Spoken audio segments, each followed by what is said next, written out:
What's up, everybody, and welcome to the Legion of Comics at Weeks End. I'm Mark. And I'm Brent. Let's get started.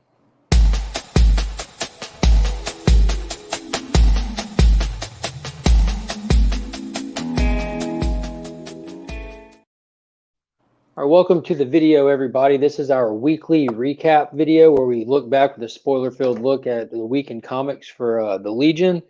And before we get started, be sure to hit that like and subscribe button and hit the notification bell so you know when future videos are dropping.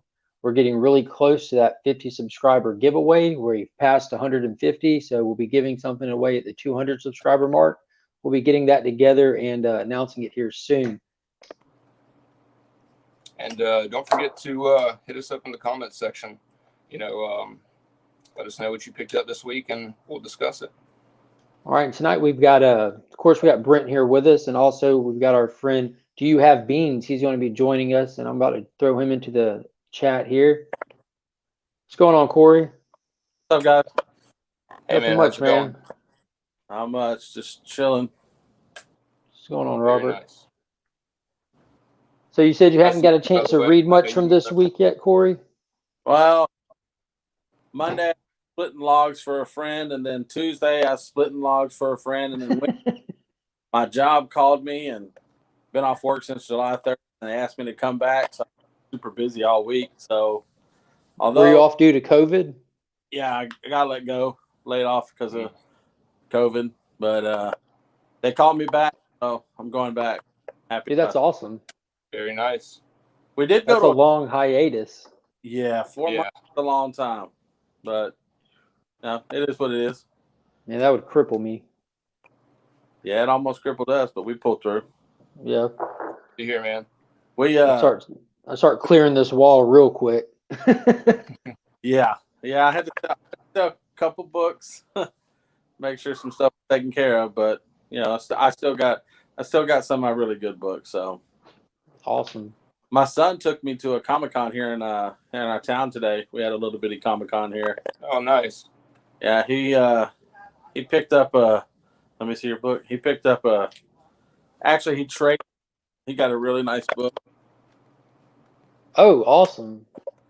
Is that the peach cover? Yeah, it's the peach cover, 9/8. What issue number was that? This is number 1, and he found this. I was upset. I was in the box next to him, and he was in the box. I was very upset. It was a dollar bin box, like all dollars, and he found this. Now, like, I could go all day long talking Star Wars movies with people, but I have no clue about the comics. Yeah. That is the experience of Dr. Aphra. She's She's a new character they brought in the Vader series, and she's huge. I mean, she's about to get she's gonna be in the Star Wars universe. I know that. Now, did you watch The Mandalorian this week at least? Yeah. Yeah, that was fun, wasn't it? Yeah, The Mandalorian. The first episode felt like just a regular episode right until the end, and it was awesome. Second episode, really, really good. I mean, Baby Yoda kills the show in that one. Dude, he was awesome. I felt like overall, without going into spoilers, because Brent hadn't had a chance to watch yet, I feel like it was just an excuse to get the plot moving, to get him from one location to the next location. Yeah. But we saw something in this that they didn't even dive into. It's not a major plot thing, but just like kind of an action sequence, if you will, that they didn't do with and the cinematography for this show is just beautiful. It kind of reminds me of Rogue One, where at any point you could pause the movie and make a poster out of the image you look at, because it's just beautiful from start to finish. Yeah, this episode had some really cool moments right there toward the end that yes, I'm not gonna.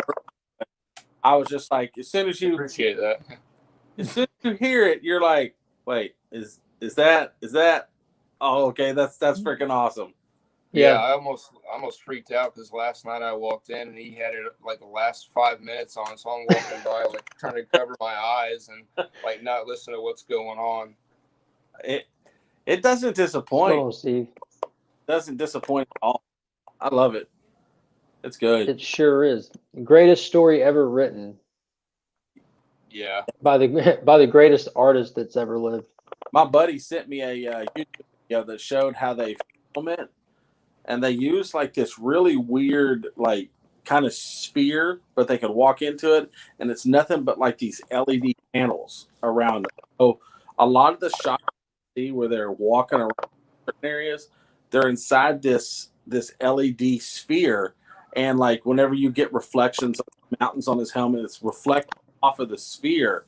Oh, that's really cool. Yeah, it was only about a 15 or 20-minute video, but it was really interesting because they're not using green screen, and it's all this LED sphere, and it's just, I was really surprised how that went. Dude, have you ever noticed the intro? Like, you know, for all the MCU stuff, you have that little Marvel logo intro. Yeah. And for DC, you have one. Have you noticed how they made that one when Mandalorian season 1 started, dude? I get hyped when I see that. Like when it just has the red and the blue flashing, and you're seeing all the different stormtroopers and the shock troopers and Kylo. My oldest saying that, he's like, I guess that's like their Marvel intro. I was like, well, it works. Awesome. It works well, yeah. Yeah, it's really. I really enjoy it. It pops really good. So, do you think that the Marshal deserves his own series? Man, Timothy Oliphant is awesome, and he is. As soon as he spoke, I was like, oh, is that Timothy Oliphant? That's gonna be awesome. And he took off once he took off the hand, I knew. I was like, okay, well, you know. But now, what do you think? What do you think they're going to be doing with Boba Fett? Like, I've heard that he's potentially going to be getting his own series, but as far as in this season, like, what do you think they might be trying to do with him? Well, I think he's been since season 1. He was wearing Tusken Raider clothing, and he can't conflict with some of the stuff. I think he's fighting. So I think we're gonna find out. I think he'll get his, and then such a huge character. It'd be kind of sad to get to see at least something other than him be acquired this year. That would not at all. Yeah, I'm not too sure now. Like, I was thinking about it, and he's like, this is all just season 1 information, Brent. I'm not going to ruin anything for you, but he's been on the same planet since the end of episode 6. He's just been right there. Yeah. Did you watch episode 1, Brent? Yeah, I've seen the first episode of the second season, but not episode 2. Okay, I didn't want to say anything. Oh, no, I appreciate it. Because we see him right there at the end. We see him with the Tusken baton. Yeah. Rifle. He's got the Tusken here. We don't see the mask or anything, but he's been on Tatooine. And dude, I feel like that's just basic desert gear, though. You know what I mean? Like, he didn't have he just kind of, to me, I'd have to go back and look, but like, he didn't have any kind of like a recognizable Tusken gear on. Just the fact he was wearing like a large coverall kind of deal. I mean, the robe he wore really looked like the robe that they wear. It looked like he's been living with them and hiding out. And if I started thinking about him being bald, I think he lost his Starlight Pit because he might have. Because you see the Beskar armor is able to repel that acid that what that creature that term forgot, but you know, from an episode 1, the crate dragon. Yeah, dragon. Like whenever he went inside the belly, he came out, he had all that venom and that acid just pouring down his Beskar arm. And well, in his defense too, that armor had to like save him some, but that Boba Fett armor was ragtag compared to what Mando's rocking after the end of season 1. He got that serious upgrade. Yeah, and that's why I'm saying I think possibly why he could be bald as the stars on is because he was may have been in the Sarlacc pit with when the worm ate it and he got out, or he just got out bigger.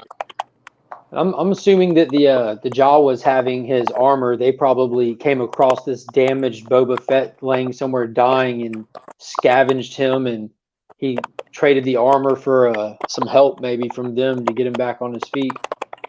I think that, since he's been on that planet with the Empire, pretty much, getting taken out. He worked for him. I think hiding. I don't want to be a bounty hunter now. I don't want to do that. Sorry, I'm kind of having a hard time hearing you. It's just breaking up a little bit. Yeah, started cutting out on you a little bit, in and out. On mine? Yeah. Here, I heard popping. I didn't think it was mine though. Let's see. Hold on.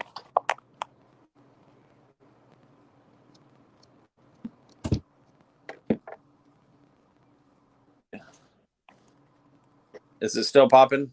A little bit. Yeah. Yeah, just jump out and jump right back in. That probably fix it. Yeah, and I think that they left us with a couple of hints too, with the way the crate dragon fight went with him going in and coming out without a little electric burst, Mm-hmm. Yeah, I don't know. They mentioned how like oh Lord.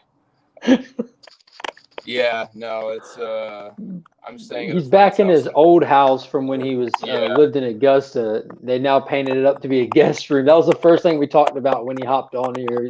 I was in this purple room. I knew somebody was going to say something, but yeah, no, it's I had it painted a different color, and then whenever I moved out, they had repainted it. So is that better? Oh yeah, you're clear as day right there. All right. I think the crackling might be your phone though, Brent. I don't think his was crackling. His was just cutting in and out. How yours crackled that one time? Well, that crackling noise is still there. Just do the same thing too. Just. All right, give me just a second here. I don't know. All right. Am I cutting in and out? No, you're clear. Yours wasn't crackling apparently. All right, give me just a second. Fix this. Relentless. So how many of the Star Wars comic series do you keep up with? Because they've had a few of them here recently, haven't they, with Kylo and Vader? Yeah, I haven't. I started getting them in 2015. Then I kind of tapered off a little bit. I've just recently started getting back into them, so I've been out of them for a while, at least since 2015. The only Star Wars comic I even own is well, I've got like a couple of random ones from over the years, but the only one of any kind of substance I own is that #1 from Marvel. Oh, the one, the Force Awakens one, the newest one. The old Star Wars stuff, like that first Star Wars comic. When that lot that I told you I bought, I have a few Star Wars in there from back in the day. Some older ones like Shadows of the Empire, Crimson. Dude, that was an awesome game. Like I still rock the Nintendo 64. Like I don't play anything newer than that. I sold my regular Nintendo not long ago for like $500 with some games that I had with it. But I kept my Super NES and my 64. Yeah, that's perfect, Brent. No crackles. You were saying that the other night, last night on the members only stream with two brothers. Yeah. That Shadows of the Empire where you get to play as Dash Rendar. Dude, I was convinced to like my whole inner child when they were getting ready to do the prequels and stuff that we would get some kind of something with Dash Rendar because just how cool he was. But I don't know. Thought they'd at least drop him in there. With George Lucas being in charge of everything, I mean, it was kind of up and down. I'm kind of glad that Disney got it because I mean, even though they're pumping out a little bit too much and they need to pump the brakes on some of the stuff. Dude, I could crucify Disney for what they've done to Star Wars, minus Rogue One and minus The Mandalorian. I mean, I enjoyed Han Solo, but it wasn't anything special. That's what, yeah. It was a 2-hour-long excuse to really explain who shot first. Yeah. I agree. I think that they took a lot of the characters and they were, how do you say it? It wasn't fully Star Wars at all. I wasn't a big fan of the lady they had in charge of the Star Wars movies. I don't remember. I think her name's like Kathleen Kennedy or something. Yeah. How much do y'all think it's going to change with like Kevin Feige in charge of all that stuff now? Well, I mean, we see how good the MCU is, so yeah. I mean, I feel like the MCU's kind of gotten to a point where they're like having to reinvent everything after Endgame and all that stuff. So it's going to be kind of a weird like stasis or transfer to kind of get The into MCU was great. It was. They sure, yeah. They got they're at a crossroads right now. You don't like that was an end cap. That was a hard end cap with an epilogue with Far From Home. Yeah. So like it moving forward, this is uncharted territory, and they're rolling out all kinds of brand new stuff, and even throwing a Black Widow movie out there just to kind of keep themselves relevant while they figure out what they're doing. Yeah. And I have faith that they can do something good, but they're working with a lot of characters that they don't just command a lot of like love and an audience to begin with, which that could hit or miss. But a lot of those characters, it doesn't matter if you made them good or not, they were going to sell tickets. Yeah. Like those first standalones. I didn't know a lot about the Guardians of the Galaxy before the movie came out, and then I really started here, to be honest with you. Yeah, knocked it out of the park there. That was one of their best ones. That was my favorite one up until Thor Ragnarok. That was I know a lot of people don't like it, but that I'm a huge Hulk fan, and that was as close to a Planet Hulk as we were going to get. See, I'm a huge Hulk fan too. Yeah, and that it's one of those things like because you're a huge Hulk fan, you could love it because you got some Hulk, but you also have like in my situation because I'm a huge Hulk fan, I was let down really really bad. I don't see why they had to dive into Planet Hulk at all to do Guardians of the Thor movie that they did. And so many people want a Hulk movie, just a Hulk movie, but they can't do it because they don't. It has to be ensemble. Exactly. And the best way you were going to get Planet of Hulk was to do it with Thor. And even though Chris Hemsworth does a decent job with Thor, but they can't, because I saw Steve from Torpedo Comics was making a huge, talking about he hates Chris Hemsworth version of Thor, or the version of Thor before Thor 1 and 2. He doesn't like the Thor after that. And I understand it, but I also understand that you can't keep that Thor in the MCU like that because people are just going to think he's boring and he's always the same. It works in comics, but it doesn't necessarily work in movies all the time. And that's what I had talked about. Me and Brent have dissected this to the core. Like one thing that I really enjoy about the early MCU is everybody had their niche. Like Thor was your sword and sorcery type fantasy stuff. Iron Man was your modern techie stuff. Cap was your espionage type stuff. They all had their style and their tone. Yeah, their own genre, just like the comics do. In the movie industry, it's a different animal. And when they find out which one is bringing in the dollars, which that's their goal, entertain the most amount of people you can and bring home the bucks. And I don't blame them at all for that, but that just means that I like them a little bit less. I still like them. I'm so happy to go give them my money. I'm still going to get that digital copy as soon as it releases and then buy a hard copy 2 weeks later because I want all the stuff with it and I want to support it. But I just like, I like the. If you look at Thor 1 and 2, loved them. It did not do as well as all the other ones. So they had to find how to make Thor stay in the Avengers. That's what I'm thinking is they had to find. Oh yeah, I agree. Relevant. Yeah, I agree. And I don't blame them for that, but what works is when they turned him into the comic relief, which the opening scene of Ragnarok, there was no easing into it. They have him chained up and spinning around telling jokes. Yeah. Well, to a demon god. Because Guardians of the Galaxy did amazing.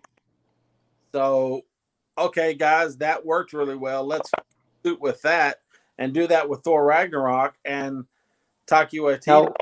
he's What would have been the odds of the momentum that the MCU just built up on its own? Like people still went and saw Thor Ragnarok. They did not lose any money on it. They just didn't hit what they're capable of.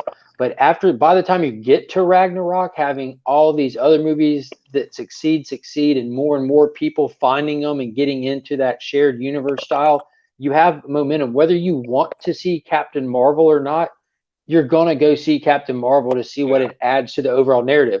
That being the case, I wonder if Thor Ragnarok still would have smashed in the box office. I think if it was still the same Thor that we had from Thor 1 and then Thor the Dark World, I do not think it would have been as popular. Even with Planet Hulk, because every character had a bit of comic relief. Even, they always had a little bit of comic in there, like in when Cap said, when he's like language, that there was always just a little bit of comedy underlying it, and then you always had Thor, and he was pretty much serious all the time. The supporting cast is where you got the comedy. They hired Kat Dennings. Yeah, and they didn't have, and people just weren't drawn in. Like us as comic fans, we know who Thor is. We know how awesome he is. But regular people who go and watch these movies, who support it, and then they find out and they start loving it, they're like, why is he always so brooding? Why is he always just... Could you, I could picture a perfect Thor movie for me should have came out 20 years ago and had Peter Jackson direct it. Yeah. Well, I think that, the Dark World didn't really get that great of reviews critically and all that stuff, and it was one of the lower performing movies, so they were like, we got to go the exact opposite direction to do this, joke heavy thing, because like you said, Guardians hit so hard and everything like that. So Guardians came out of the gate swinging day one. Oh yeah, dude, people kept going back to see that one. Yeah, I didn't know anything about it, and I loved Chris Pratt from Parks and Rec, but I had no idea. And this show, the movie just blew you away. And even though it was like I didn't really know much about Groot, and I ended up falling in love with Groot. I pretty much knew Drax and Rocket Raccoon very well. Those were the only two that my first introduction to Rocket Raccoon was Marvel vs. Capcom as a kid. He was in that game, and then Drax, he was in the original Infinity Gauntlet.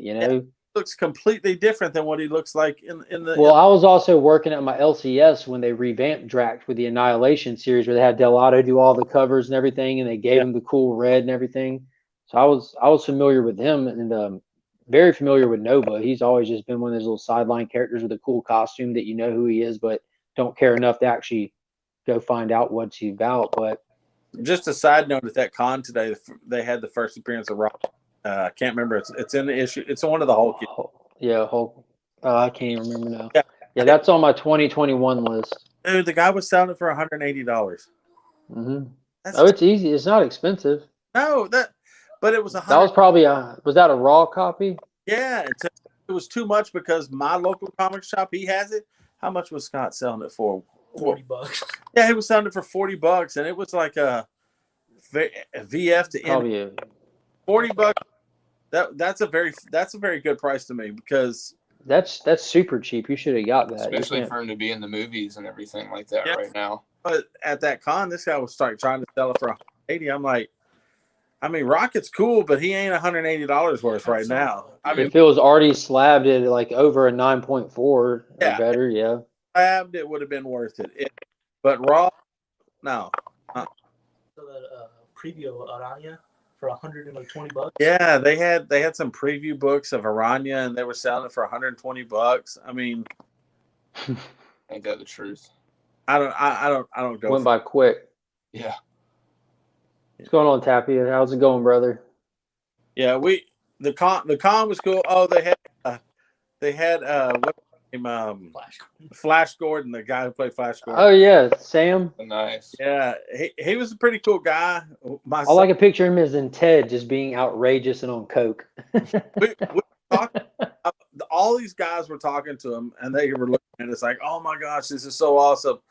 I knew him from Ted. I watched You never watched Flash? long time when I was younger. I mean, I'm 43 now, so that movie came out in the 80s. So I watched it a long time ago. I remember the music because it was all Queen. But dude, Dale was so hot in that movie, and that's a chick, by the way. they had, and I think what's his name, the guy who played. Thanks for clarifying that, by the way. Ming. Yeah, it's an odd name for a girl, but I'm also married to a girl named Kyle, so You don't have a dog in that fight. What? Yeah. What the heck what's the heck of the guy who played James Bond back in Sean Connery. No, 80s. Timothy Dalton. Yeah, he was in Flash Gordon. George Lazenby. Yeah, no, not George Lazenby. Not George. One and done. One and done, son. Done. Yeah, Timothy Dalton. Yeah, he was in Flash Gordon. You watched Doom Patrol? Dude, Doom Patrol is. Yeah, he plays Niles. Yeah, He One of my favorite shows. Brought a comic to him to get him to sign it. My son just went and bought a Flash comic for like $8 while we were there. We wanted nice. Dude, he was like talking $60. It was like $35, and then he was like, "Oh yeah, and for $50 you get this, and I'll give you for $10 I'll give you a selfie." And we're like, "No, we just want a signature. We don't want a poster and all this stuff." Times are bad, man. Times are Where bad. it makes his money. Well, he was talking about having to all these other guys because we didn't get a signature. He pretty much ignored us real quick, but he was talking to everybody that was paying money. He was talking about his house getting renovated and like all this construction work he was having. So he's trying to get you to foot the bill. Yeah. My son was like, when he said 30, he said $35 just for a cig. And then he was like, "Oh, but for 50, I'll give you this. And then, for 60, we can do a picture." My son was like, "Oh, okay, I appreciate that. Well, we're going to walk around for a little bit and come back." Yeah, never had too much money for a signature. I can't even remember his name. I remember his name, but he was a nice guy. I mean, he was very friendly. Just once you said you didn't want to pay for that thing, he was like, "Oh, okay, go back to my phone." Yeah, pulled out that License to Kill on you. Yeah. So what all did you pick up this week that you haven't read yet? Gosh, what did wait? All my books are in the room. Did you pick up Crossover? I did. My son freaking got the secret variant. Nice. Brent grabbed one. I did get the 1 in 10, but I didn't get the secret variant. Dude, this is what my week. I was about to say. I just went with the cover A because this is just this week. Yeah, my stack's about like that. I gotta see. Yeah. I gotta see what I got. You got that. The Scorpion Comics variant was awesome with all the analogs on it. Yeah, it's really cool. You can just play Who's Who on their cover. Yeah. Oh. It's like Where's Waldo? I picked up Thor, obviously. He says that to two people that don't read Thor.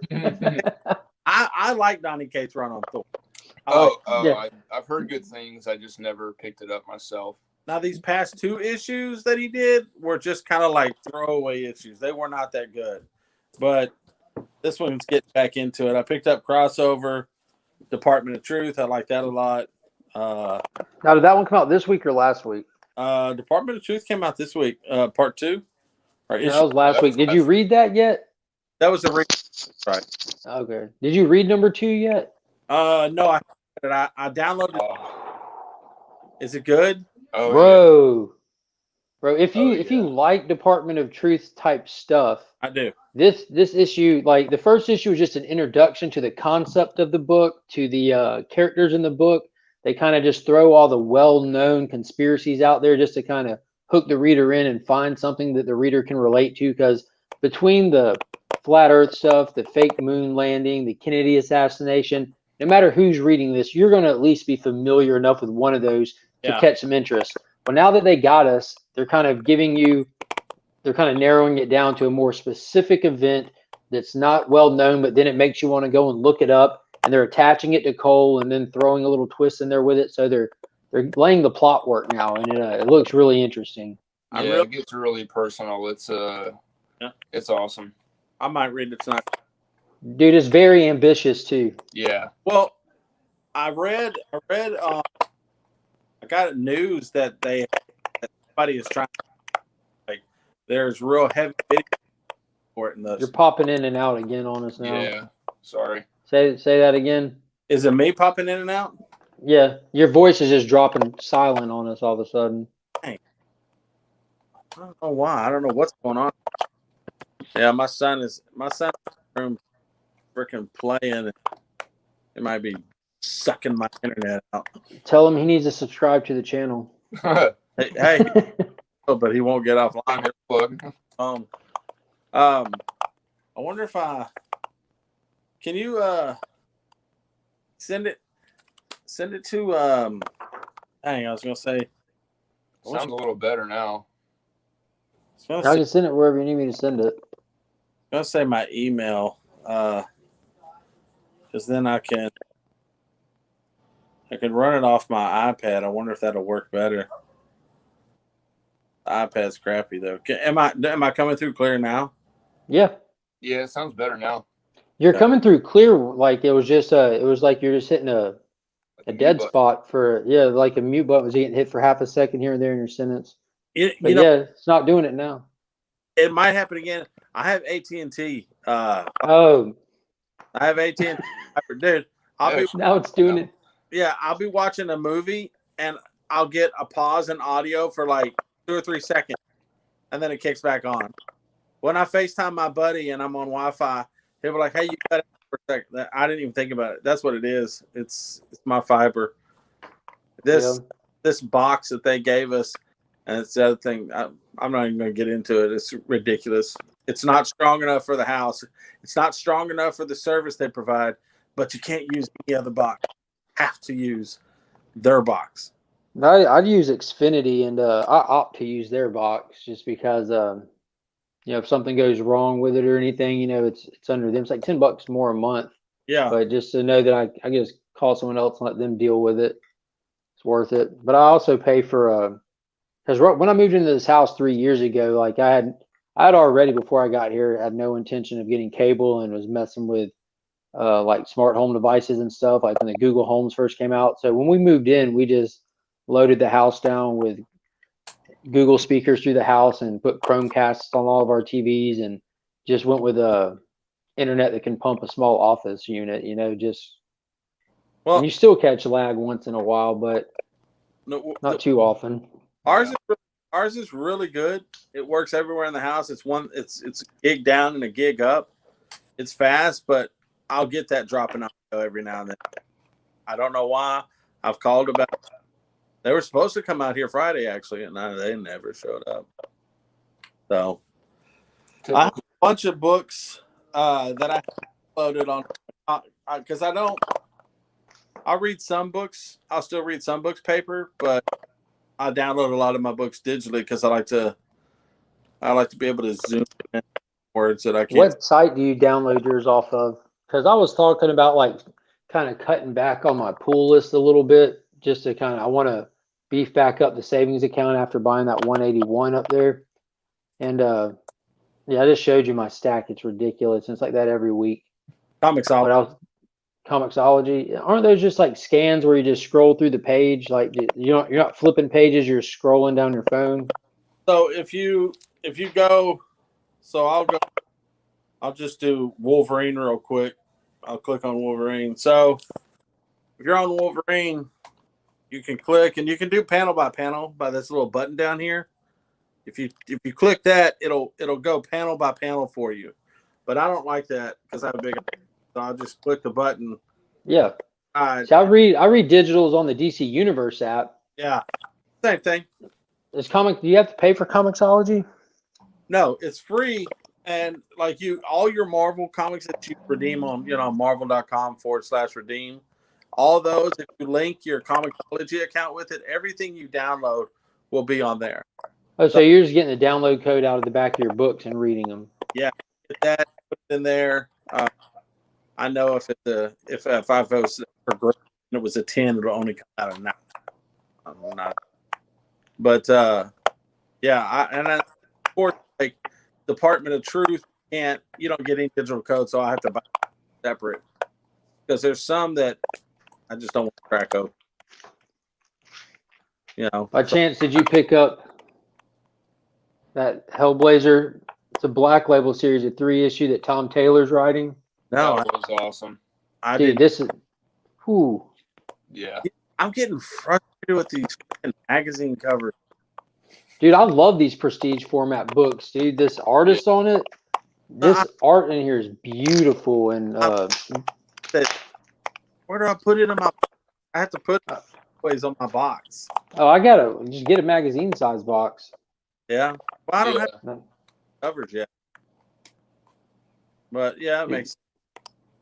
I've got about a magazine size box full of just the Black Label stuff. Yeah. But getting this artwork in this oversize is just where it's at. Yeah. And That was what's a that guy's really name who did Dead Earth, Brent?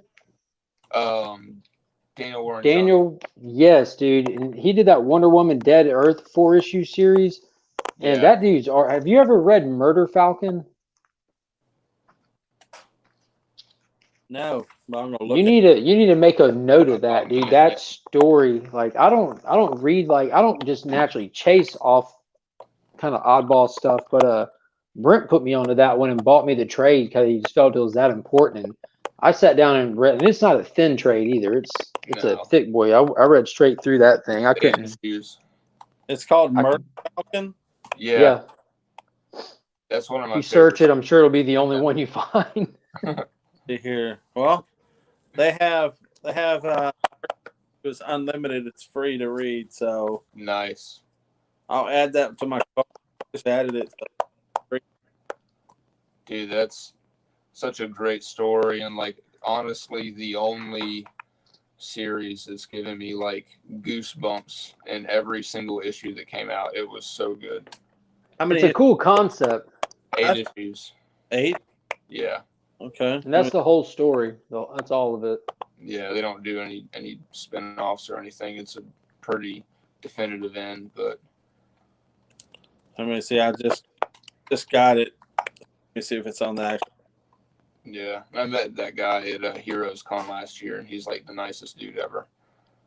His artwork is amazing. Like it's a little rugged. Like I like that like Frank Miller style art, that Kevin Eastman art, and it's very reminiscent of like their pencil work and their inks. But the colors that he uses in that book and the Dead Earth book, and so I'm assuming in other stuff he did.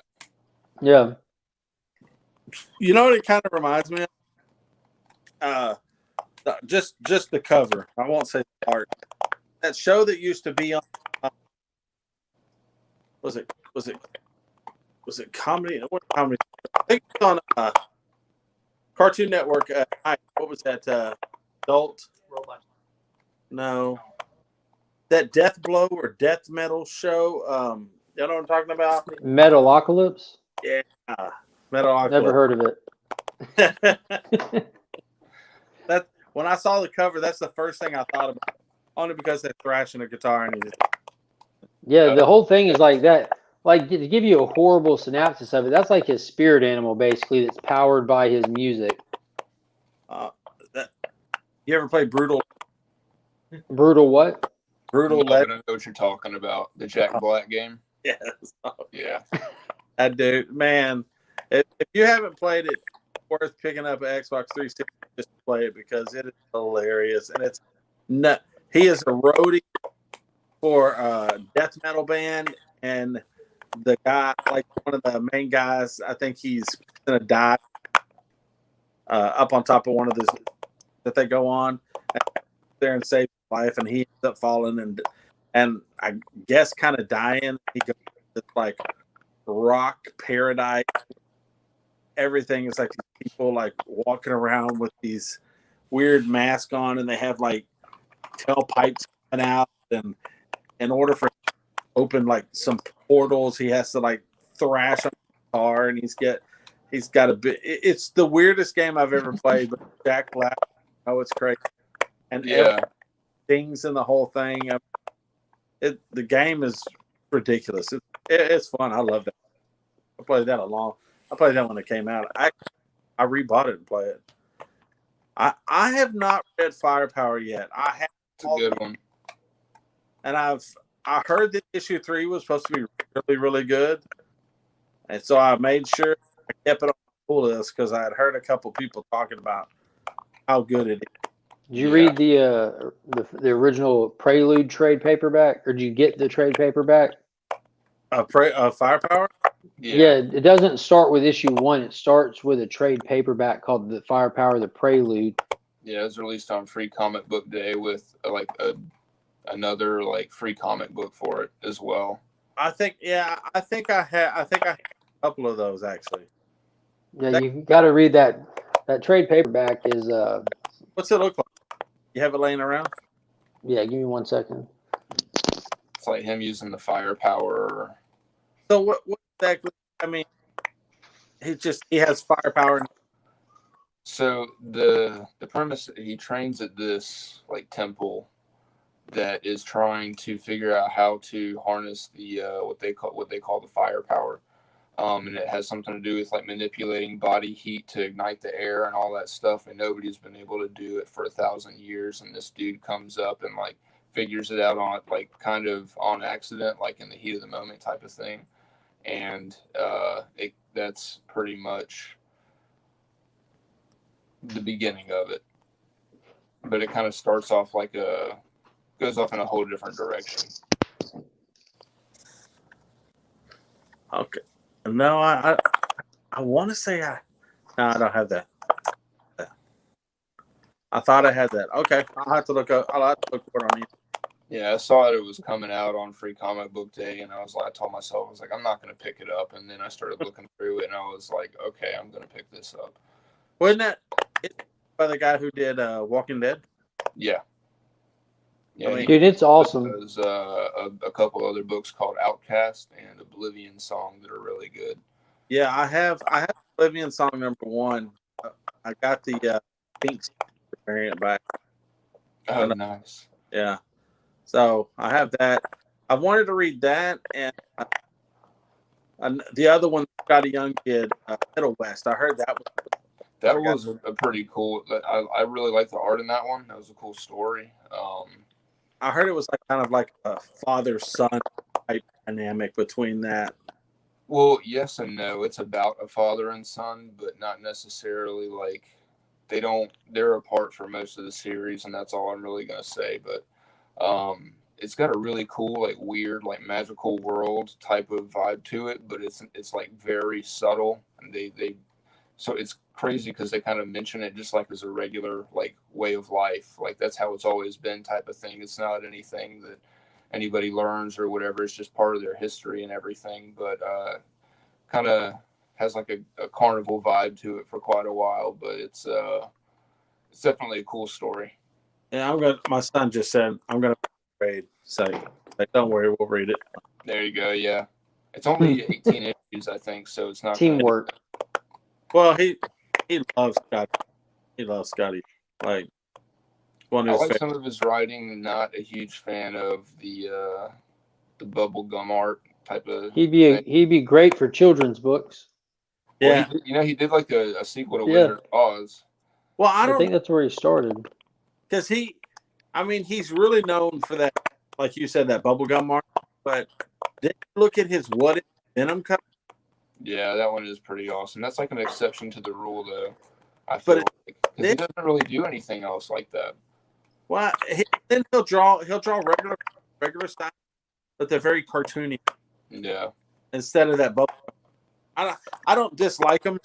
I mean, I like art. So. Oh no, for sure. Yeah, I'm not like dissing it or anything. It's just not for me. But I will say there were a couple variants for Middle West that he did that were really good. He did a limited run copy for #1, and then the variant for the last one was just like this like black background with a bunch of white scribbles all over it. It was awesome. Dude, I'm looking at some of his stuff that's not that bubblegum art. It's super cool. Yeah. He does have some pretty good stuff out there. Deadpool. I guess it's marketable. Yeah, that's what I'm looking at right now is that Deadpool that he did. Yeah. He had some pretty interesting stuff. But a lot of it is he likes to draw kiddish looking.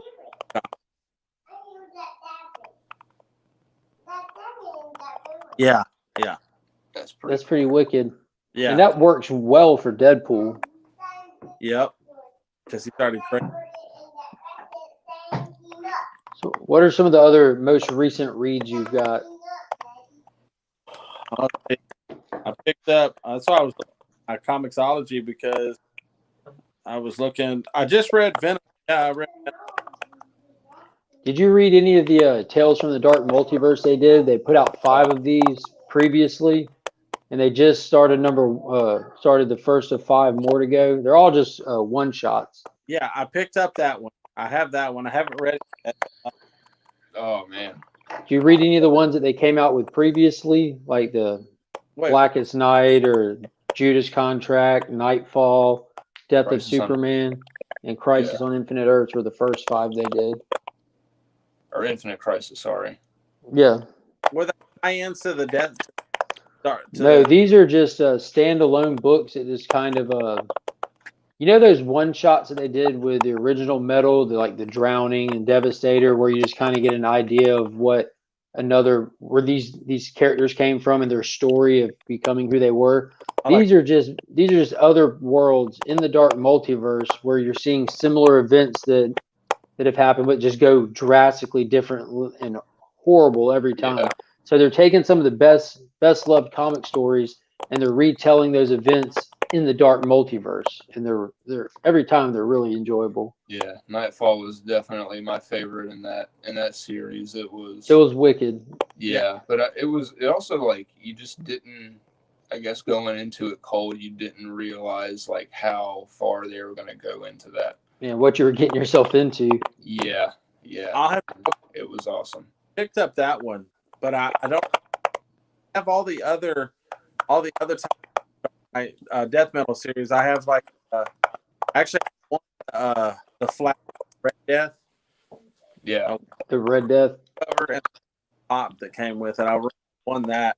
That issue was crazy. Dude, that was like the best stuff about Metal, were those 5 books where they're just spotlighting those characters. Yeah. And again, because like I guess enough people kind of had that same opinion, they just started doing these just random stories from the Dark Multiverse. These have nothing to do with the Death Metal series or Metal series, other than the fact they just exist in the Dark Multiverse. They're just standalone one shots that aren't tie-ins. I'll have to go back and look, because my local comic shop, she gets all that stuff. If I didn't ask her to pull it, she pull it. I didn't even. Yeah, it's definitely a good one. I saw that one at the shop, and Hush caught my eye, and that's why. Yeah. It's cool. Like in the Dark Multiverse, like the events of Bruce and Thomas growing up together were a little different. Yeah. When his parents died, because of events being different, it kind of affected both of them differently. And basically, Thomas grows up in Bruce Wayne's shoes, and Bruce grows up in Arkham Asylum. And it's actually, I mean, you can tell from the cover, it's Batman who is Hush, and he goes by the Silencer. It's wicked, dude. Yeah. I'll go pick them up. I'm looking forward to reading that one. I was gonna say, I lost my train. Hey, when that happens. Yeah. And this wrapped up this week. I'm sure you probably weren't picking that up. The Sumerian People of the Black Circle from Ablaze. And what this is, because Marvel holds the licensing for Conan, like the name Conan, this is Conan. Like Robert E. Howard, the original writer, is even credited with the writing this book. So they're taking the original short stories from Weird Tales from back in the 30s when we started writing Conan. Yeah. And they're just translating them into this format. So 3 issues, you get the first short story of Conan ever written in comic format. The back end of the book, they actually include the actual short stories. So by the time you pick up all 3 issues, you have the original short stories in that same exact format it was originally included in the book's Weird Stories back in the day. And that wrapped up, and they're going to be doing the next short story. The Frost Giant's Daughter comes out next month with issue 1. But it's uncensored Conan, violent, womanizing, brutal, just straight Conan. It's really fun, man. I had no idea. Yeah. Yeah, that's what we said when we saw it coming. I'm like, Brent, you know, they're about to do an uncensored Conan. He's like, I had no idea. I'm like, well, let's go get it. Yeah. No idea. It's been a cool read. The art's really awesome in it too. Unfortunately, the guy who does the interior art, I think, was doing a couple of the covers for the first 2 issues, but didn't do one for the third. Yeah, but they came out the gate strong with this cover though. Yeah, that is a good one. Maybe they just wanted to have. What's the name of what it called? The Sumerian, which is what most people in that world before you die, that's kind of one of the last words that come out of their mouth. Like, who are you, Sumerian? I'm Conan. By Crom. Did you read it yet, Brent? No, that one's still back at my place in Charleston. I was waiting on it. Like it's kind of like when you're watching Ninja Turtles, you're waiting on them to say Cowabunga. I was waiting on him to give the battle cry, and he does it in this one with the big by Crom. You know, it's like nice. He-Man saying, "I have the power." You don't have Conan until he throws Crom out there. Yeah. But it's a small press company called Ablaze. I think this is the first title from them I've ever picked up. Same. I'm looking at maybe I'm spelling it wrong. Toss it up there. Oh, see, I put it. That's what I thought initially too. It's Cimmer. See, I just figured Sumerian. Okay. Yeah. Dude, like we're letting these guys pull this up. Okay, people. We do it to each other, dude. Yeah. I see now. There's like issue 3. Yeah. Okay. 1, 2, and 3, and that's the whole story. And because this is just straight up, like it's not reformatted. They're not translating it. Nothing like that. They're just putting it into comic form. So some of the dialogue in it, like this, it takes place in the Middle East, you know, and so some of the people's names or the cities, like you gotta read over them a couple of times. You're hearing them said out loud by someone who lives there. I'm sure it'll sound completely different than how I'm pronouncing these cities in my head. But it's called the Sumerian People of the Black Circle. Because I also see what's called Red Nails. Red Nails series. Yeah, and it's written by the same. How many issues of that one do they show on there? I see it says this is issue 2 by Ablaze, written by. I can't read that name. I wonder if that's a digital only or something, or digital first. I don't keep up with digital, and this is the first one that I've seen of this. And I got. Pops was the one who pointed out to me. He said, and he's on the up and up with all things. Said the Conan was July 8th, 2020. Digital was July 5th. So I wonder if this is the second story they did then. That's what I was wondering. It's called because there's Sumerian Red Nails, Nails, #1 came out June 24th by Ablaze. And then there's, let's see, dude, that looks like Arnold on the cover too. Yeah, and then this one came out #1 for the People of the Black Circle came out September 2nd. Yeah, look at that. That looks like Arnold. Yeah. So this is the second series they did. So the next one they're doing is the Frost Giant's daughter, and they change up the art. They're changing. I don't know if they have the same artist for that one. No, that's a Hackerinsburg. So they had a different artist on the Red Nails one than they had on this one. Yeah. This and they're doing a different artist with the Frost Giant's daughter too, and they give you a little preview in it. It's some beautiful artwork too. Yeah, that's check it out. I haven't seen any of the new stuff. Okay. That's I thought you meant the. That's issue 2. I see what you mean. That's some uncensored. Yeah. I kept that PG-13. Yeah. Yeah. Yeah, I'm going to go back and find those Red Nail ones. Yeah. This was super fun read, man. If you Yeah. got, if you enjoy sword and sorcery type stuff, Conan is like been at it for a long time, and this is the stories specifically like his first stuff, like that early days Conan, so this is what put him on the map. So it's not that regurgitated stuff, someone just picking up the character and putting their own spin on it. This is why he's on the map. And, yeah, it's good. when I was young, probably about 13 or 14, some a neighbor's moved to the street, Louisiana. And I was hardcore into club, and his dad was like, "Yeah, I got some comics. Have them." He gave them to me, and he had Conan The Roy Thomas stuff. Yeah, where he's holding he had that, and I was like, "Oh, dude, that's freaking awesome!" But they all got stolen. So all my comics got probably about 10 long boxes, and in 2003, 2004, they all got stolen. That sucks. Yeah, I met my wife, who's in the other I hope room. the person pulled their back moving that many long boxes. Yeah. Yeah, I hope they, because they got some good stuff. I know Spawn number 1, everybody has it, but the first Spawn I bought was greens and newsstand copy. That's clean. Yeah, the newsstand copies are they're not cheap if you got a high grade newsstand copy. Yep. With a book that's printed that much, they have to find a reason to make one valuable, and that's the one. Yep. Yeah. I had What's going on, man? I was holding this up just shortly ago.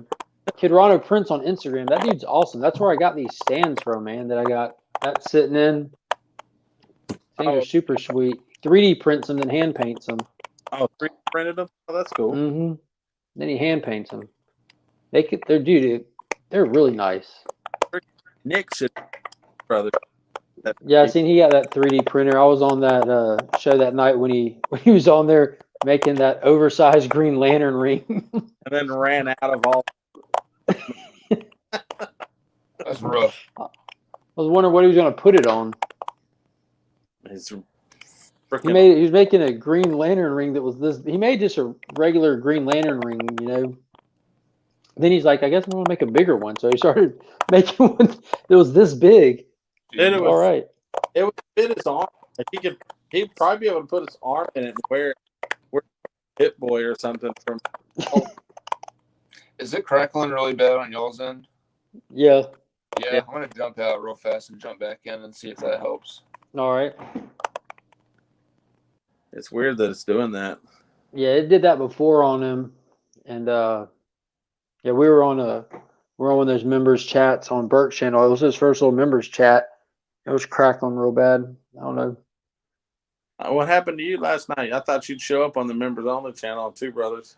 I did pop up on there and comment for a minute, but then at the same time, Burke was going to was about to watch The Mandalorian, and I waited to watch it because I'm a member on his channel as well, and in little members messaging, he was talking about doing that, and Brent ended up kind of getting held up. He's drove from Charleston to Augusta last night to be here for my son's birthday party today.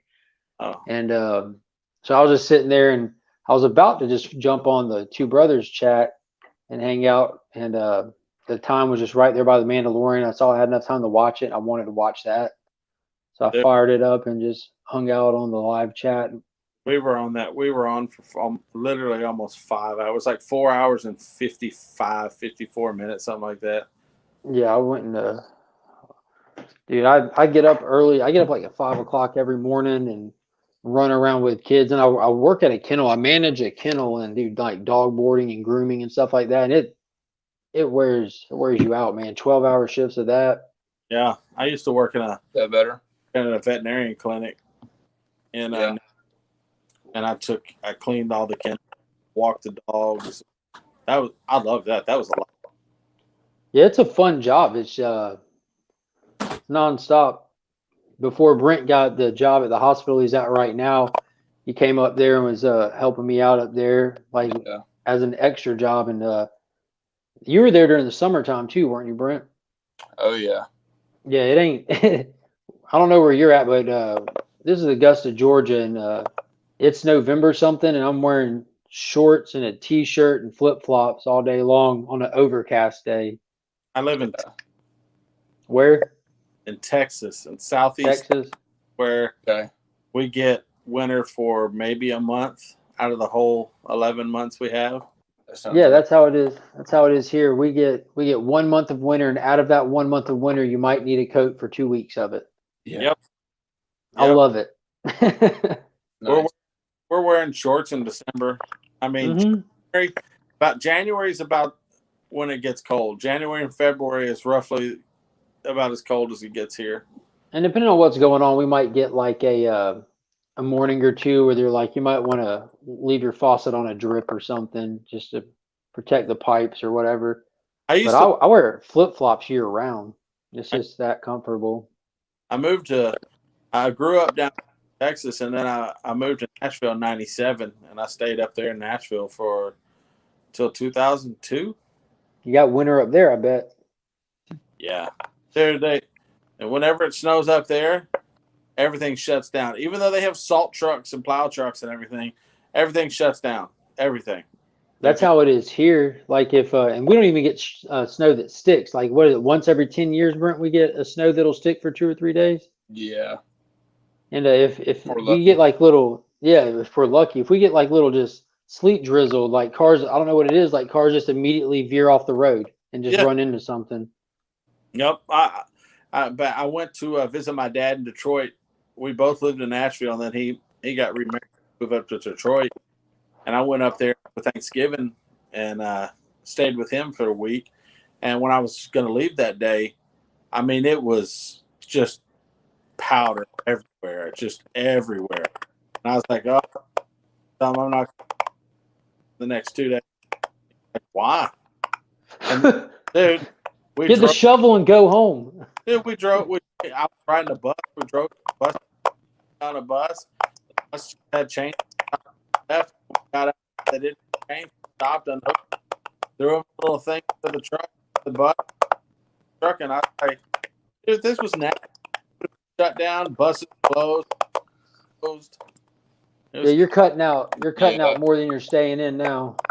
Am I? Yeah. Yeah. Hop off and on again real quick. Brent, while he's doing that, because he doesn't read this, what were your thoughts? I was pretty excited with it. I thought it was a really good issue myself. Quality-wise versus what we've been dealing with. Artwork, I mean, I liked a little bit better myself. I will mention real fast too. One thing I thought was really awesome about this was that they're continuing the legacy numbering. So they had a variant for it, but it read as Mighty Morphin Power Rangers number 56. Excuse me. So I thought that was really cool that they're kind of continuing with that. But yeah, going over Rangers real quick since you don't read it. Yeah, dude, they're all over the con. I mean, all over the con. Yeah. So he was talking about how this is Mighty Morphin number 1. This is issue 1 since they're resplitting the series. You know, we had Go-Go Power Rangers and Mighty Morphin Power Rangers. It was one timeline, shared story between 2 titles. Then they split it down or they shrank it down just to Mighty Morphin Power Rangers for about 10 issues worth of time. And now they're split it again with Mighty Morphin number 1. And then Wednesday, Power Rangers number 1 will come out. But they did a cool variant where they still numbered it Mighty Morphin Power Rangers 56. And Wednesday, Power Rangers number 1 will have a Mighty Morphin Power Rangers 57 legacy numbering. Okay. Yeah. It's really cool. I thought the artwork looked very similar to what we had seen before, just really cleaned up around the edges. Yeah. The characters look more like their real-life counterparts. But the actual panel-to-panel motion of the book was smooth finally. It felt like the early Power Ranger books. Like when I went back and looked at like some of the first few issues, you know, and dude, what the artwork we've had for the past while versus what it was to begin with is far cry from each other. And like for the longest while now, it's been difficult to read for me because and it's not like I can't get through it or anything, but when I'm reading a comic, if I'm having to stop and look back a panel and then just kind of like if as I told Brent, these people that draw this could have never worked with Stan Lee how he did things, where he would verbally tell you what he wants to do. He would let you go, and you would draw an entire comic book, give it back to him, and he would then put in dialogue after the fact. These people would have never been able to work with Stan Lee. It was just that difficult and choppy going from panel to panel. It was blurry almost. Sucks. These people couldn't do storyboarding for a movie. I found out today. I found out when we were at the guy's shop is in Houston, and he's telling me that they Jason David Frank, he's got like a dojo. He does a lot of stuff around there. Do local signings not a lot. You know, he's on like a help the comic shop tour kind of thing going on. He's been doing it for a while. Like I follow him on all kinds of social media, and he'll just get on his bike and travel around. If he sees a comic shop, he'll just swerve in there, walk in unannounced, introduce himself, and sign a bunch of stuff for them to have to sell to help them out. Or he'll actually do signing events and where proceeds go to the comic shops and all that. Yeah. And he's got it streamlined really well. Like you don't stand in line. He's got it socially distanced, right? Where if you come, you have to download this app and you take a number on the app and you just wait in your car or whatever, and your phone will alert you when it's time to get out and come up and stuff. But yeah, I would love to meet that guy. I've got stuff signed by him. That Crane variant is the limited to 100 copies. Scorpion did a one that had like 300 or 350 copies, something like that. Then there's this Boston Con version that only had 100 copies, and it's signed by Crane and Jason David Frank. I've heard he's a super cool dude. And they were last night saying that Dustin was saying that people love the guy, hate the guy. People were saying what? They love him. Yeah, I've seen a few people on the Facebook Facebook Power Ranger groups I'm in say that he was a jerk when they met him or something. But you know, he might have had to use the bathroom. He's been sitting at a table signing books all day. Yeah. Everybody has a bathroom. Doesn't matter. Everybody has a bathroom. Yeah. Well, it's 9:37 here, and I think I'm gonna get off and go ahead and lay down. You know, all right, man. Well, Good luck getting back at it tomorrow. I appreciate that, guys. Hey, back up the show again. Had a good time. Yeah, man, definitely. Man. It was cool having you. All right, y'all. Hey, y'all have a great rest of the night. You too. Take it easy. Bye. The Green Ranger intro in this was leaps and bounds better than the Green Ranger intro in 55. You got to put it out there. Dude, he came in strong in this. Yeah. Did a few things with the Dragon Dagger that kind of surprised even Tommy. He was why didn't anyone teach me that? Yeah. That was pretty awesome. Dude, I loved what you pointed out to me with when Rocky and him were working out. I'm flipping to it. Because the verdict's not in yet. They haven't come clean and told us who the new Green Ranger is yet. But for people who have followed this series, like early on when I was telling Brent, like just talk, because we're huge Power Ranger fans, and I kind of got on this book a little bit before he did, and I would be talking to him about it constantly while I'm reading it, and he kept saying, "Dude, I'm about to have to jump on that. Dude, I'm about to have to jump on that," and he just kept waiting. But I kept telling him when I got to it about this guy, Matt, who, man, I just feel for him. He deserves to be on the team, like where the rest of these kids were chosen at random because they had attitude and by accident of place of birth. You know, they're in the right place, right time. And that was really the only criteria for the original team. Jordan needed teenagers with attitude. But Matthew Cook, man, he was the part of the group before they were Rangers. He was already in the clique. He figured out who they were. You know what I'm saying? You don't see that. Like, you see people's identity get blown in comics a lot, but not with the Rangers. Like, think of how many times you've seen that happen where they can't, like, and that was something that was breaking my heart for this dude. Was he knew that they were Rangers. They didn't see him catch them in the act or anything like that, but he came to them broken from events of being kidnapped by Rita and messed with and all kinds of stuff. He's like, dudes, if we were ever friends, just stop lying to me. And the only code that they have is they can never reveal that they're Rangers, and they had to just sit there in silence. And it was just, that was a gut-wrenching moment in this comic, like that, and when Draken killed Finster 5. Those were just sad moments. But when they're working out right here, hold on one second. What's going on right there, Brent? So Matt is wearing a shirt with the number 7 on it. And how many Rangers are there? Yeah, if memory serves correctly, I believe there are 6 on the team right now. Yes, there are. Could they be dropping an Easter egg or a hint as to who this new Green Ranger could be, given that he would be the 7th Ranger? And if for anyone who read the Mighty Morphin Power Rangers number 55, Zed had charged up the 2 live crew that he rolls with. So Squat, Babu, Goldar, and like a super putty version of Rita were all like amped up with Chaos Crystal energy, right? Yeah. So they were fighting the Rangers, and they fighting them Thunder Megazord style and all that good stuff with horrible artwork. And Zed was up on the roof just watching and observing. And he's like, yeah, victory is imminent, blah, blah, blah. And you see a shadow. And then when you turn the page, you see the worst, absolute worst illustrated drawing of a Power Ranger in history almost. I mean, it was bad. Like the scene itself, yes, the scene itself was a cool concept.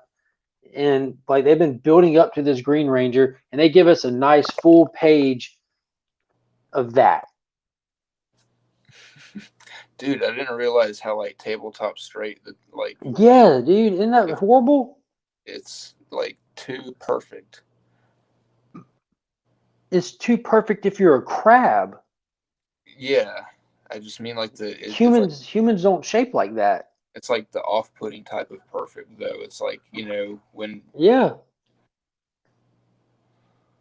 Now, tell me how you go from that to that. Crab leg kick. No. Yeah. No. Horrible panel work in here.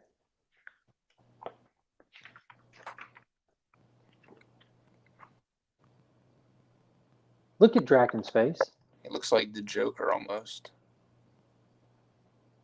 But yeah. You remember Johnny Thunderbolt in the Nut House and Doomsday Clock? Yeah. Like if Johnny Thunderbolt and the Joker from Tales from the Dark Multiverse Hush here, that's what you get. That's it's fair. Horrible. That's fair. But it's just really, really rough, man. And yeah. Luckily, they're changing it up with the split. I thought this was, like you said before, a step up. And it's like they need to hire an inker to come in and do some work. Yeah. Because these are Zords, these are robots. It's like a balloon float. Yeah, these are robots. It's like the Thanksgiving Day parade. Yeah. See Charlie Brown floating by next to him. But dude, the artwork in Legacy number 56 is clean. Like the actual fight motion from one to the next is nice. All the way down, and this was my favorite panel. Let me bump it up because it was subtle. All right, so they're sitting here talking to him. So, new Ranger guy, what do we call you? Green? GR? Dragon Boy? It helps if you aim for the Z, is what Kimberly tells him. And he's not even paying him no mind. And then look at this panel right here. Let me get my hand out of the way. Right in the chest. Well, if you look at it, he's still looking forward at the Rangers, and the putty's flying backwards. He just throws the leg back and kicks that Joker off the roof. Oh, yeah. Like, with swagger, But you catch the fact that he did it with swagger, Like, that it's just one of those nonchalant, just wham! Yeah, that was him. And then he just... him, I don't need your help without telling him. That sure was, because look at the next panel. Then, see, going from this panel to that awesomeness to him there, you realize that he never moved or budged. He just threw that leg back and then slow looked at him. Like, you get all of that. We weren't getting that for the past 3 months or however long it was. But I really enjoyed this classic Ranger villain with pandemonium, Yeah. and like you pointed out, he's got some new powers up in this one. He's got that dragon strike. The first time we hear the Green Ranger speak since he's been introduced, because he's been going straight silent. And yeah, he throws out a dragon strike and like you pointed out, Tommy said, "Why hasn't anyone ever taught me that?" And then, dude, we go from crab legs to awesomeness. Yeah. Look at that. I think Look at that. artist was definitely a good idea. Yeah, this person's got an eye for you. He's sitting there with the two fingers up and the thumb out. Like, Yeah. get some. Like the karate stance. Yeah. And how about now Zed woke up too. Zed was out. Oh, yeah. Yeah, he was passed out this whole issue with his team trying to figure out what to do, if he's going to wake up or not. And they promised that we're going to be getting a new Zed, a more formidable Zed, a more dangerous Zed. And we see what it is now. He's infused with the Chaos Crystal energy, Yeah. because those tubes and hoses that he's had on him are now pumping green. So hopefully, that was one of the things that was a letdown. Yeah, he's got venom coursing through his veins. Yeah. That was one of the letdowns with Necessary Evil. I remember after Shattered Grid, we had Beyond the Grid, which I loved, and we should do a complete video on just that story one day, just to make me happy. But Necessary Evil was getting hyped up pretty well, and it was the introduction of Zed into the comics universe. But it introduced him, and he wasn't the main heel. We had the Anointed going on with the Omega Ranger stuff, and they even had to pull in my homegirl Ari to save the day, which I thought was just amazing. Awesome. And he just kind of fizzled out, so we didn't really get much with it. Which I get, like the expectations were high and everything, but it just seemed like regular run-of-the-mill TV show Zed, which in my mind, I'd rather see them take everything to the next level. Yeah. With a TV show, it's just formula every episode. But with the comics, I was wanting to see him actually make him something more formidable, and because Zed's one of the coolest villain designs ever. Yeah, I think they introduced him a little too early. Like, this was probably right before they started planning for, like, the issues after Necessary Evil and then into the split. So it was kind of like maybe they introduced him and then they started having these talks, and they're like, oh, well, we have this big grand idea for him, but we just introduced him, so we kind of have to come up with something that's going to have this longevity until we can get to the story that we actually want to write. That makes sense, because that'd be a third time's a charm, because you had Necessary Evil and then the little Dark Ranger debacle, and now we have this formidable Zed. Yeah. So I think it was just a case of, not to say that anything of, any of that stuff was like terrible, because I mean, there were aspects of Necessary Evil that were awesome and everything, but it just, they had to tread water for a little bit with this character, like right after they introduced him. So, but hopefully it'll pay off. Like you said, he's got chaos. What did you think of the Guardians? Oh, dude, I thought that was like the coolest aspect of the book. I think it was really smart to like start off with something new that doesn't really pertain to like the story, like the main storyline. Obviously, I think we'll start getting like little bits and pieces of Zordon's time on Eltar, and as a Guardian or a Ranger, whatever you want to call them, and stuff like that. But those suits were awesome. Like, I could not. Those are. I always said Omega suits. They looked prestigious, didn't they? Yeah. Like, just, it was like royal. It looked royal. Yeah. But yeah. See, look at his legs. Doesn't look like a crab to me. Nah. And he's an alien, so you can make him look like a crab, and you'd be like, "Well, he's an alien. It doesn't matter." Right. There are no crab people in this book. Yeah. Spoiler alert. Spoiler alert. There are crab people in this book. Yeah. But yeah, super happy with where they seem to be going with this, and again with this particular issue, we did get confirmation that Draken isn't the guy in the Red Ranger or the Green Ranger suit. Excuse me. Yes, we did. Zach checked in the middle of the fight. And what about Candace, Bulk, and Skull? Like they did good. This book was thicker than a normal one. Yeah, they packed a lot into this, like a lot of different storylines being set up. But I am curious as to what Skull's girlfriend is doing on Earth as, I guess, what you would call an Eltarian, maybe. But I'm just also wondering which one of the Guardians that was that talked to her in the alley. Yeah, I like how they try to keep it a secret, like we would have known anyways. Right. And see, the Zordon stuff, we really haven't seen them dive into any of his backstory or anything in a long time. Yeah. Because it hasn't been since, wasn't it Go-Go where you kind of see like the tragedy that is Rita's childhood and how Zordon was like actually a part of her childhood and he's known her since then and stuff. Yeah. So I'm excited I'm excited for them to do more with that kind of stuff, like with actually expanding on the foundation of Power Rangers instead of just expanding like the mythos moving forward. Because for the longest time, which was one of the things that was so cool about it, is whenever they needed you to reference anything backstory wise, they would have one of those asterisk bubbles and it would tell you to see. It would give you the name of an episode from the actual series. Yeah. Like see Green with Evil. They do a time jump and just tell you to watch the TV show, which I thought was cool. Right. But go ahead. I'm sorry. I was just going to say I'm glad they're not doing that anymore. They're finding new ground. Here, yeah. What is it, buddy? Oh, I don't know. Like that? He said the Go-Go Power Ranger going like this. He's funny. in his Red Ranger jammies. Come here, buddy. Nice. Oh, you need me to make Megazord? He's carrying all the Zords. Yeah, it was. We'll bring it here. His birthday party today, and we got him all the little mini Zords. Yeah, Hasbro just re-released three individual packs that have the Zords in them. You get all 5 Zords within 3 packs.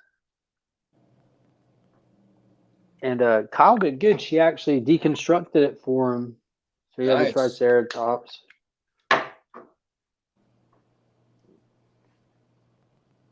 Got it. Saber-tooth tiger. So that gives you your legs. And now where are the dogs? I don't know, buddy. What are you doing? T-Rex. Dude, I'm surprised he's not out. Like he went so hard in that bouncy house today. He did, and dude, he hasn't napped for nothing. He fell asleep for about 10 minutes on the drive home, bro. That was it. Yeah. Then he was up and ate like 3 pieces of pizza. Smashed half a pie. Yeah. Where's the pterodactyl that goes in the front, Finn? Bobby, and Probably in the bedroom. yeah, Bobby. All right, we're here. Bye. You want to take Megazord? No, I want. All right, well, I'm gonna leave it up here, okay? Put it together. You want me to put it right there? Yeah. Okay. Love you. He's so serious. That's funny. He's like, I'm a ranger now. Yeah. Okay. Well, you think it's time for bed, buddy? Dude, it's 11 o'clock. Oh, wow. Yeah.